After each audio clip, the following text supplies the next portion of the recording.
नमस्कार, मैं आप सभी के साथ राजीव झा और आप देख रहे हैं सन एक्सप्रेस। और सन एक्सप्रेस की जो मुहिम चल रही है आमने सामने, उस आमने सामने में हम प्रत्याशियों को साथ लेकर बैठते हैं खुली जगहों पर और जनता के बीच।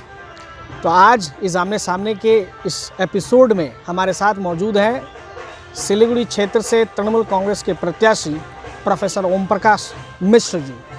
प्रोफेसर ओम प्रकाश मिश्र का बेहद बिजी शेड्यूल है और इस बिजी शेड्यूल में इन्होंने सन एक्सप्रेस के लिए अपना बहुमूल्य समय निकाला। इसके लिए सबसे पहले हमारे तरफ से बहुत धन्यवाद सर आपको। जी, हमें भी फ़ायदा है ना, आप लोगों से बात करेंगे, जनता के पास पहुंचेंगे। बहुत धन्यवाद। शुक्रिया सर इस प्यार भरे शब्दों के लिए। तो शुरुआत हम करते हैं सर की इजाज़त के साथ कि ओम प्रकाश मिश्र का सिलीगुड़ी में कड़ी प्रतिद्वंदिता कौन कर रहा है? देखिए, प्रतिद्वंदिता है, अब कड़ी है या मृदु है या स्वाभाविक है या अस्वाभाविक है, इसके बारे में मेरा टिप्पणी करना अच्छी बात नहीं है। SUCI है, BSP है, CPIM है, BJP है, काफ़ी सारे इंडिपेंडेंट हैं, नंटू पाल नहीं रहे, हाँ, और हम हैं। तो मैं ये नहीं कहना चाहूँगा कि किसके साथ किसका मुकाबला है। लोकतंत्र में हर एक उम्मीदवार समझता है जो वो उसकी राजनीति, उसका व्यक्तित्व, उसका परिचय, उसका दलगत अवस्थान के आधार पर वोट होगा और जिसको जनता चुनना चाहे उसे चुनेगी। तो इसलिए मैं नहीं मानता जो किसके साथ किसकी कड़ी टक्कर है इसके बारे में कोई टिप्पणी एक आप कर सकते हैं, आप बता सकते हो, मुझे भी ज्ञान मिलेगा, मुझे भी सहारा मिल जाएगा। आपको नहीं लगता है सर? नहीं, मैं इस कमेंट नहीं करना चाहता हूँ। एक दूसरा सवाल ये कि हिंदी भाषी प्रत्याशी हैं, बहुत कम ऐसे हिंदी भाषी हैं जिन्हें प्रत्याशी बनने का मौका मिलता है, ख़ास तौर पर हम बंगाल की अगर हम बात करें। सिलीगुड़ी सर बहुत मिश्रित भाषा भाषी वाला क्षेत्र है जी। तो आपको आकर के यहाँ की हिंदी भाषी समाज से मिल करके कैसा महसूस हो रहा है? क्या वे आपको स्वीकार कर रहे हैं? देखिए, पहली बात है जो भाषा एक बहुत बड़ा परिचय होता है, किंतु भाषा से भी ज़्यादा बड़ा परिचय नागरिक का होता है। तो ये वोट तो नागरिकों के लिए है। और जहाँ तक भाषा का सवाल है, यह बात सही है, जो भाषागत तरीके से जो लोग संख्या लघु होते हैं उनके बारे में कुछ प्रोटेक्शन रहता है और हमारे देश में वो प्रोटेक्शन अवेलेबल है, पर वो उन भाषाओं के लिए है जो कि संरक्षित है। किंतु जहाँ तक हिंदी का सवाल है, हिंदी भाषाभाषी हूँ और बहुत गर्व से कह सकता हूँ। पढ़ाई लिखाई डुअर्स में हुई, माल बाजार में पढ़ा, हिंदी भाषा अच्छी लगती है, बोलते हैं, भाषण भी देते हैं। पर नागरिकों के दृष्टिकोण से निर्वाचन को देखना पड़ेगा। दूसरी भाषाओं में भी मैं बात करता हूँ, अपनी मातृभाषा मैथिली रही उसमें भी बात करता हूँ, बांग्ला में बात करता हूँ, विश्वविद्यालय में मैं अंग्रेजी में बात करता हूँ। तो भाषागत विभिन्नता है, पर नागरिकता का सवाल जहाँ तक है राजनीति के साथ वो जुड़ा हुआ है। बट मैं यह मानता हूँ जो सबका प्रतिनिधित्व होना चाहिए और यह भी मैं मानता हूँ जो मेरा यहाँ चुनाव में लड़ना बहुत ही मायने रखता है, क्योंकि हिंदी भाषा भाषियों का समानुपातिक प्रतिनिधित्व शायद थोड़ा कम ही रह गया हो और बहुत कम लोग हैं हिंदी भाषा भाषी जो सारे राज्य की राजनीति के साथ जुड़े हुए हैं और जिनकी अपनी एक पहचान है सारे राज्य में। तो मैं अपने बारे में थोड़ा सा, आप लोग जानते हैं, जो रिप्रेजेंट करता हूँ, मैं प्रतिनिधित्व करता हूँ और मेरे लिए महत्वपूर्ण है। और यहाँ सिलीगुड़ी में काफ़ी लोग हिंदी बोलते हैं और यह बात महत्वपूर्ण है और मैं सम्मान के साथ, आदर के साथ कहता हूँ जो दीदी ने मुझे कैंडिडेट बनाया उनका शुक्रिया, हमारी पार्टी तृणमूल कांग्रेस को शुक्रिया, जो हिंदी भाषा भाषियों के लिए काफ़ी कार्यक्रम हो रहे हैं। यहाँ पर हिंदी भाषा भाषियों का सम्मान है और यह आगे भी जारी रहेगा, क्योंकि यहाँ पर नेत्री है ममता बनर्जी। ओम प्रकाश जी, कुछ लोग कहते हैं कि हिंदी भाषी प्रेम जो इन दिनों ममता बनर्जी का चल रहा है, ये सिर्फ एक मात्र वोट बैंक है। यह बहुत गलत बात है, क्योंकि इन लोगों को पता होना चाहिए जो ममता बनर्जी सिर्फ बंगाल में ही मुख्यमंत्री नहीं, वो 7 बार लोकसभा की सांसद रह चुकी है। उनको यह भी पता होना चाहिए जो पीवी नरसिम्हा राव के अंडर में, फिर हमारे अटल बिहारी वाजपेयी जी के अंडर में, फिर डॉक्टर मनमोहन सिंह के अंडर में दीदी ने काम किया है। इतने सारे विभागों का दायित्व उनके पास था, तो उनका एक नेशनल पर्सपेक्टिव है।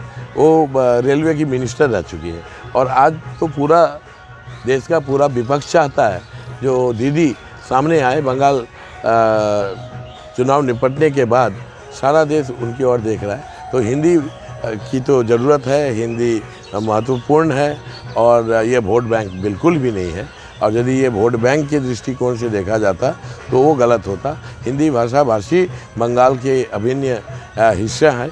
मेरे पिताजी स्वर्गीय घनश्याम मिश्रा जी, हम लोग तो यहाँ से जुआर से के रहने वाले हैं। उत्तर बंगाल में राजनीति की मेरे पिताजी ने, चाहे बगान मजदूरों के लिए काम किया। मैं खुद नॉर्थ बंगाल यूनिवर्सिटी का स्टूडेंट रह चुका हूँ और सिलीगुड़ी में हम लोग हिंदी भाषा भाषियों का सम्मान है, स्कूल कॉलेज खुल रहे हैं। ये आप कह सकते हैं जो पहले नेग्लेक्टेड था, अभी क्या है जो बैलेंस्ड हो रहा है। सीपीएम के समय में जी, ये तो सभी को पता है। सीपीआईएम के समय में हिंदी भाषा भाषियों का कोई भी महत्व नहीं था, कोई प्रतिनिधित्व नहीं था। एक्चुअल सम्मान तो सीपीएम वाले ही दिए हैं, वामफ्रंट ऐसा कहते हैं। तृणमूल ने शोषण किया है। अब ये तो सीपीआईएम वालों की जो बात है, जहाँ तक कम बोलूँ वही अच्छा है। विलुप्त प्राय राजनीतिक दल है। लोकसभा में एक भी सीट नहीं मिली, विधानसभा में भी एक भी सीट नहीं मिलने के ही आसार ज़्यादा हैं इस बार तो। और इसके बाद तो और कोई बात ही नहीं रह पाएगा। अपना वोट, अपना नाक काट दिया ममता बनर्जी को हराने के लिए, अपना वोट दे डाला बीजेपी को, तो उसका तो अभी प्रतिदान देना पड़ रहा है। तो ये सीपीआईएम की हालत बहुत बुरी है और ये जग जाहिर है जो दीदी के समय में काम हो रहा है। दीदी का प्रबल समालोचक भी ये नहीं कहेगा जो ममता बनर्जी के समय में उन्नयन नहीं हुआ। आप सबूत साथी बोलिए या खाद्य साथी बोलिए या रूपोश्री बोलिए, कन्याश्री बोलिए, 64 स्कीम के बारे में बोलिए। अभी जो दुआरे सरकार के माध्यम से सरकार इतने करोड़ों लोगों के पास पहुंची है, और आगे का भी ममता की सरकार ऐसी सरकार है जिन्होंने अपना रिपोर्ट कार्ड दिया 10 साल का, और ऐसी सरकार है जिन्होंने स्पष्ट तरीके से कहा है जो हम आगामी 5 सालों में क्या करेंगे।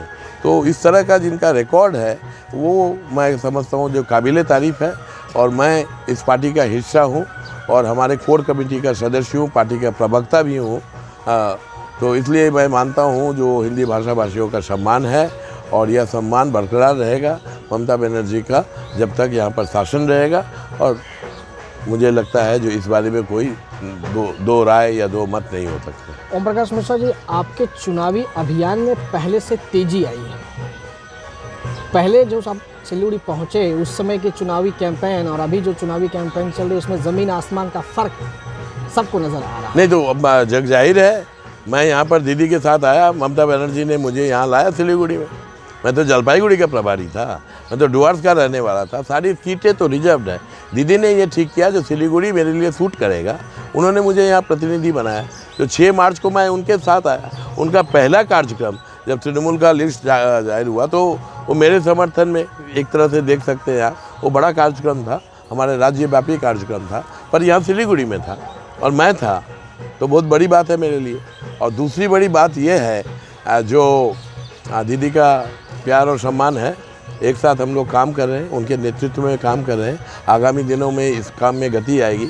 और जहाँ तक सिलीगुड़ी में मेरे कैंपेन का सवाल है, यह बात तो है जो पहले 3, 4, 5 दिन सब कुछ ठीक करने में लग गया और फिर सारे लोग, पहली बात है जो कहाँ मैं रहूँगा ये ठीक करने में लग गया। फिर हमारे 1-2 साथी उनको बीच में कुछ गलतफहमियाँ थी, वो भी दूरीभूत हो गई। नहीं, बहिरागत अब क्या बोलेंगे, जो लोग बहिरागत बोल रहे थे वो भाग रहे हैं। क्योंकि सिलीगुड़ी में यदि मुझे बहिरागत चिन्हित किया जाए तो जो कह रहा है उसके पड़ोसी भी बहिरागत है, उसके शायद परिवार के लोग बहिरागत है। अब अशोक भट्टाचार्य जी खुद बहिरागत है, 6 नंबर वार्ड में रहते हैं, वो 20 नंबर वार्ड में। तो इस तरह की, और इनका जो कैंडिडेट है बीजेपी का, वो तो बेचारा दूसरे पार्टी से आया है, उसको तो बीजेपी वाले लोग शायद जानते भी नहीं हैं, मानते भी नहीं हैं और शायद काम भी नहीं कर रहे होंगे। खैर वो अलग बात है। मुझे कोई बहिरागत नहीं ओम समझ रहा प्रकाश है। जी, स्थानीय और बहिरागत का जो ये मामला है, ये अभी शांत हो चुका है ना, अभी भी चल रहा है आपके चुनावी कैंपेन में? अगर हम नहीं, मैंने नहीं सुना। और ज़्यादातर लोग तो मुझे कहते हैं जो अच्छा आप तो डुअर्स के हो, आप तो माल बाज़ार के हो, हम लोग माल बाज़ार के हैं। यहाँ तो पूरा मार्केट है माल बाज़ार का। और चाय इंडस्ट्री के बगैर सिलीगुड़ी, जलपाईगुड़ी के बगैर सिलीगुड़ी, अलीपुरद्वार के बगैर सिलीगुड़ी। सिलीगुड़ी तो नॉर्थ बंगाल का कैपिटल है। मैं तो माल बाज़ार का हूँ। बाद में मैंने बालूरघाट में पढ़ाई लिखाई की, नॉर्थ बंगाल यूनिवर्सिटी में चुनाव लड़ा, नॉर्थ बंगाल से गोल्ड मेडलिस्ट हूँ। तो मुझे कौन बहिरागत कह सकता है? यदि कोई कहता है तो आप उसको बुला के लाइए। आप खुद अपने बारे में सोचिए। यदि मैं बहिरागत हूँ तो आप क्या बहिरागत नहीं है? कौन नहीं है? अशोक भट्टाचार्य जी जगह तो बता ही दिया मैंने। तो इसलिए बहिरागत वाली बात नहीं है, बात है आदर और सम्मान का। मैं दूसरे जो प्रतिद्वंदी हैं उनका आदर और सम्मान करता हूं, और वो यदि ऐसा ना करे और उनकी पार्टी यदि झूठ फैलाएं तो गलत बात है। जादवपुर विश्वविद्यालय में यहाँ की दार्जिलिंग जिले की 3 लड़कियाँ मेरे अंडर पीएचडी कर रही है। 3 लड़कियाँ मेरे अंडर पीएचडी कर रही है। सिलीगुड़ी में मेरे जादवपुर यूनिवर्सिटी के लड़के पढ़ाई लिखाई करते हैं। जादवपुर विश्वविद्यालय में अभी नेपाली स्टडीज़ डिपार्टमेंट खोलने की हम लोगों ने पहल की है। तो मैं राष्ट्रीय स्तर पर काम करता हूँ। मैं डॉक्टर मनमोहन सिंह के साथ मैंने काम किया। मैं दुनिया के सबसे बड़े विश्वविद्यालय इग्नू, उसका मैं प्रो वाइस चांसलर था। तो अभी यदि कोई मुझे कहे जो आप दिल्ली क्यों आ गए, अब मैं जैसे कि कोलकाता में किसी क्लब का मेंबर नहीं हूँ, पर भारतवर्ष का जो सबसे प्रसिद्ध जगह है इंडिया इंटरनेशनल सेंटर IIC का मेंबर हूँ। तो अब दिल्ली में क्या मुझे कहेंगे आप कोलकाता से आ रहे हैं, आप मेंबर नहीं बन सकते। मैं JNU में पढ़ाई लिखाई की, सारे देश के लोग पढ़ने जाते हैं। तो ये बात बेमानन है, और आप यदि सही तरीके से देखें तो गलत भी है। हाँ, यदि ना आप यह डिक्लेयर करें जो डुअर्स को हम नहीं मानते, जलपाईगुड़ी को हम नहीं मानते, नॉर्थ बंगाल यूनिवर्सिटी को हम नहीं मानते, हाँ, हम सिर्फ उसी चीज़ को मानते हैं और जहाँ पर नाली सब खुले हुए हैं और पानी का प्रवाह रुक गया है, वही सिलीगुड़ी जहाँ पर एक ही रूपकार बार बार करके अवतार बनकर सामने आते हैं, तो वो सिलीगुड़ी नहीं। मैं थोड़ा आपको ऊपर ले जाना चाहता हूँ प्रदेश की तरफ। आपने कहा है कि जो माल बाज़ार को नहीं मानते, जो डुअर्स को नहीं मानते हैं, तो वो इस बात में विश्वास करते हैं, कर सकते हैं। लेकिन ममता बनर्जी जब प्रधानमंत्री नरेंद्र मोदी बंगाल में आते हैं, जब अमित शाह बंगाल में आते हैं, नड्डा जी बंगाल में आते हैं, तो उन्हें बहिरागत क्यों कहते हैं? बहिरागत कहने से क्या है? आपको ये किसने बताया? आपको ठीक से समझना है, लोगों को जानना है। प्रधानमंत्री हैं नरेंद्र मोदी जी, नागरिक हैं। 100 बार नहीं 200 बार आ जाएं, अमित शाह जी 300 बार आ जाएं। गुजरात के लोग बसे हुए हैं बंगाल में, बंगाल के लोग गुजरात में हैं, तमिलनाडु के लोग हमारे बंगाल में हैं, हमारे लोग केरल में हैं, हमारे लोग बिहार में हैं, बिहार के लोग हमारे यहाँ बंगाल में हैं। बहिरागत का वो मतलब नहीं है, फ्रीडम ऑफ मूवमेंट का इशू नहीं है, वो इशू है आइडियोलॉजी का। बहिरागत आइडियोलॉजी, विचारधारा, नागपुर की विचारधारा जो संविधान को नहीं मानती, जो कहती है जो तिरंगा झंडा ये 3 रंग अशुभ रंग होता है, जो महिलाओं के स्वाधीनता को नहीं मानती, उसके बारे में कहा जाता है। जो लोग नाथूराम को गोडसे को पूछते हैं, उनके बारे में कहा जाता है। जो बंगाल की धरती, बंगाल की संस्कृति, बंगाल का ऐतिह्य, बंगाल के परंपरा को नहीं जानते, नहीं मानते, मिटा देना चाहते हैं, जो लोग खेल ख़त्म करने की बात करते हैं, उसको हम लोग कहते हैं बहिरागत आइडियोलॉजी। RSS का प्रभाव ये बंगाल में नहीं चलेगा, बंगाल में नहीं आने देंगे, क्योंकि यहाँ पर हम लोग सबको एक साथ रहते हैं।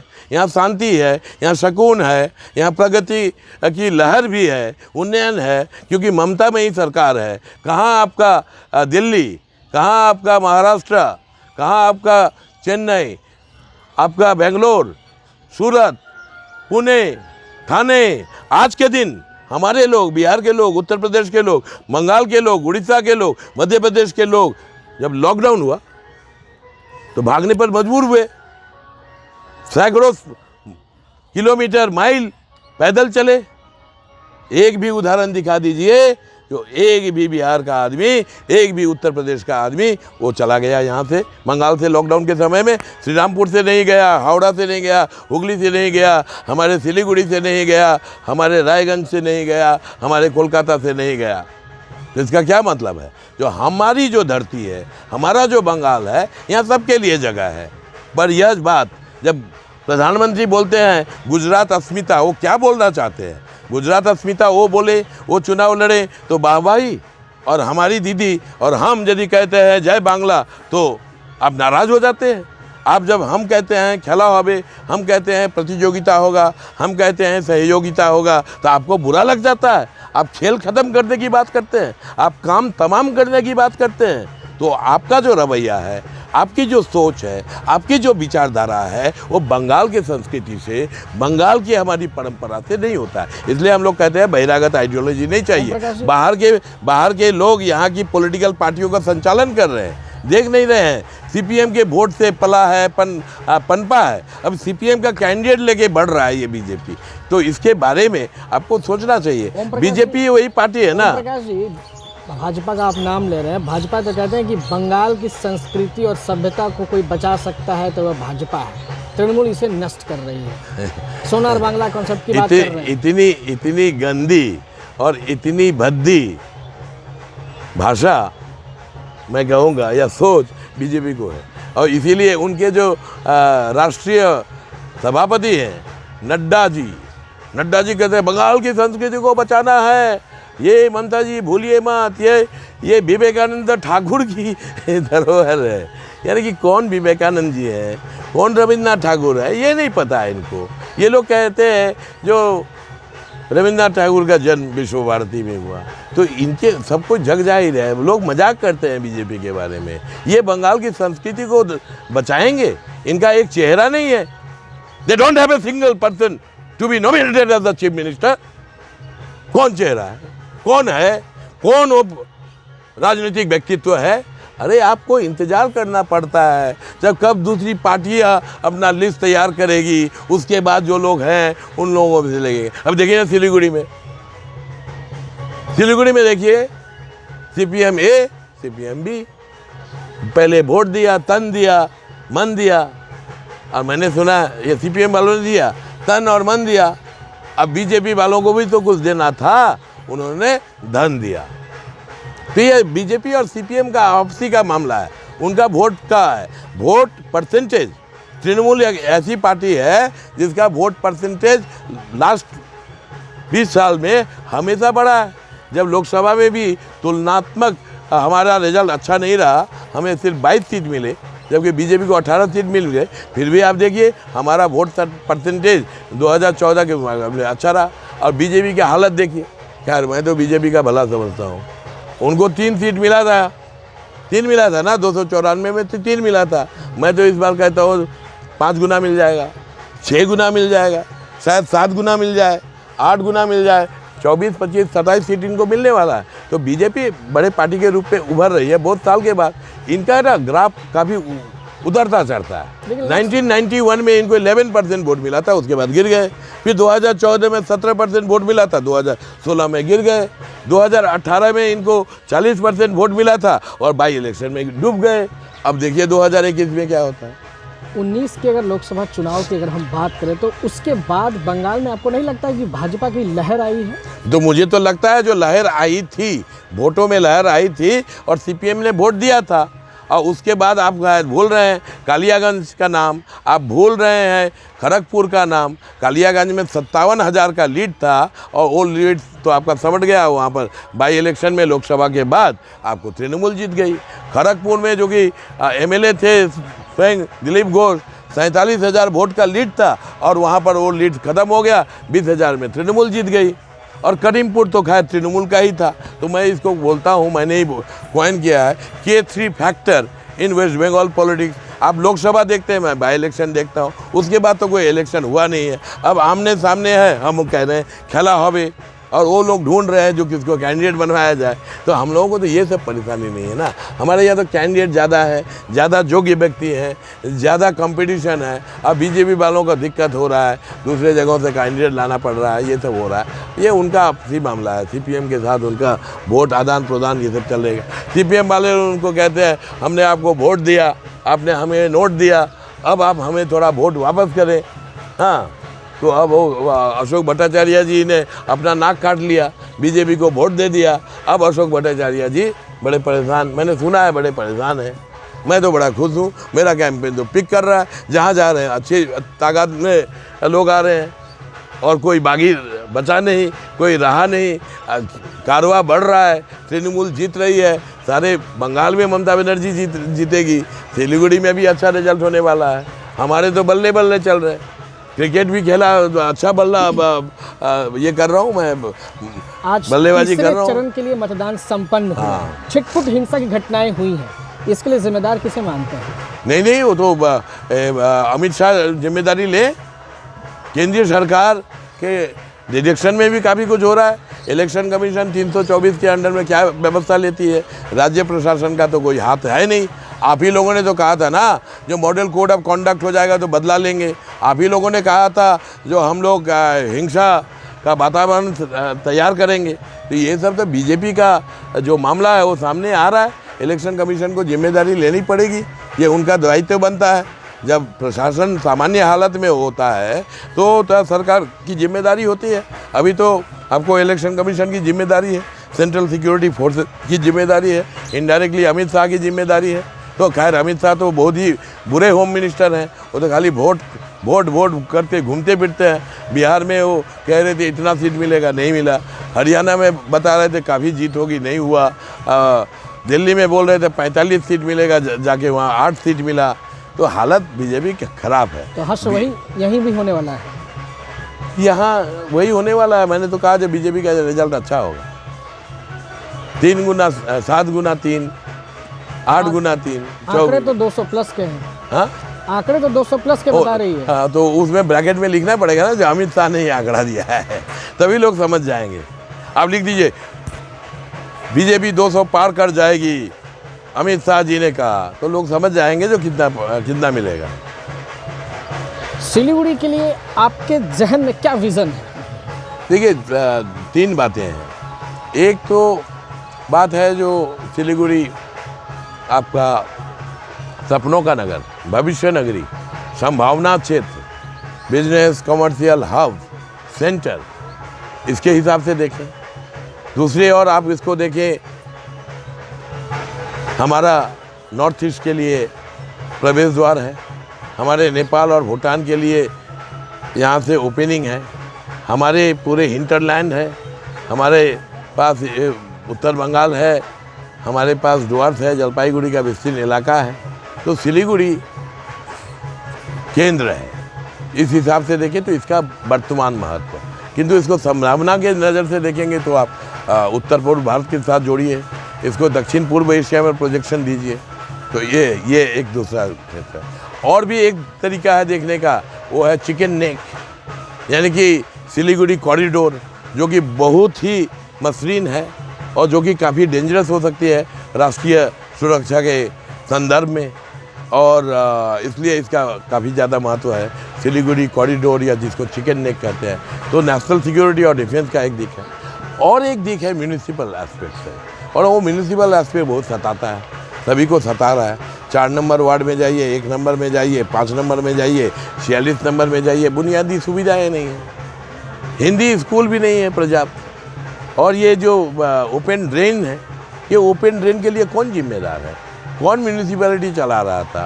कौन चेयरमैन है? कौन मेयर है? लगातार एसएमसी की ओर से जो अशोक भट्टाचार्य रहे हैं मेयर, लगातार ये आरोप लगाए हैं कि राज्य सरकार फंड नहीं दे रही है। हम लड़ाई करके, धरना प्रदर्शन करके अपना फंड मांगते हैं तो वो भी टुकड़ों में फंड मिलता है। इसी का चलिए मैं मानता हूँ जो राज्य सरकार ने उनको कम फंड दिया, वो तो खुद मंत्री थे, इसी विभाग के मंत्री थे, फिर भी सिलीगुड़ी का पानी का, पीने का पानी का मुहैया क्यों नहीं करवाया? वो तो खुद ही मंत्री थे, करीबन 15 साल 20 साल मंत्री रहे। तृणमूल सरकार की उम्र तो अभी 9 साल 10 महीने हुए हैं। अरे इनकी लेफ्ट फ्रंट में इनके पावर तो 34 साल के थे और इनका तो खुद मंत्री थे, तो ये पहले स्वीकार करें जो इन्होंने कोई काम नहीं किया जब लेफ्ट फ्रंट पावर में थे, ये खुद मंत्री थे। और जहाँ तक फंड एलोकेशन का सवाल है, मैं आपको बता दूं, क्या बताऊं, 78,000 करोड़ रुपया केंद्र सरकार को राज्य सरकार को देना है।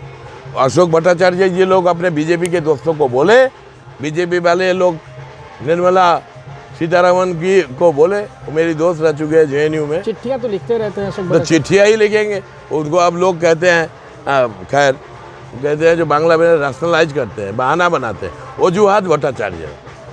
अरे भाई यदि उनको पता है जो कोई काम होगा नहीं तो फिर खुद क्यों इलेक्शन में लड़ रहे हैं? उनको नहीं लड़ना चाहिए था।